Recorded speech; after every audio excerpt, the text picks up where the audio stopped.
జగన్‌ని రాజకేశ్ రెడ్డి మోసం చేశాడా? రాజకేశ్ రెడ్డిని జగన్ మోసం చేశాడా? ఈ ఇద్దరిని ప్రభుత్వం మోసం చేస్తుందా తెలీదు. లిక్కర్ స్కామ్‌లో ఏమన్నారు? డబ్బులన్నీ తీసుకెళ్ళిపోయి జగను ఎలక్షన్‌లో పనిచేశాడని చెప్పారు. అయితే ఇప్పుడు ఆ డబ్బులులో అంటే రాజకేశ్ రెడ్డి డబ్బులు వసూలు చేసుకొచ్చి జగన్‌కిస్తే జగన్ ఎన్నికల్లో ఖర్చు పెట్టేశాడన్నారు. ఆ తర్వాత రాజకేశ్ రెడ్డి మళ్ళీ వ్యాపారాల్లో పెట్టుబడులు పెట్టాడన్నారు.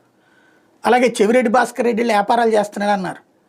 ఇంకొకటి ఇట్లా అయింది. ఇప్పుడు తాజాగా రంగారెడ్డి జిల్లాలో సులోచన ఫామ్ హౌస్లో ఇప్పుడు మన పక్కన కనబడుతున్నటువంటి విజువల్స్ అక్కడ 12 పెట్టెలు 11 కోట్లు అంటే జగన్కి 11 సీట్లు కాబట్టి ఆ లెక్క కనబడడం కోసం ఇక్కడ 11 కోట్లు పెట్టినట్టున్నారు. 12 అన్నప్పుడు 12 పెట్టెలు అంటే 12 కోట్లు రావాలి కదా.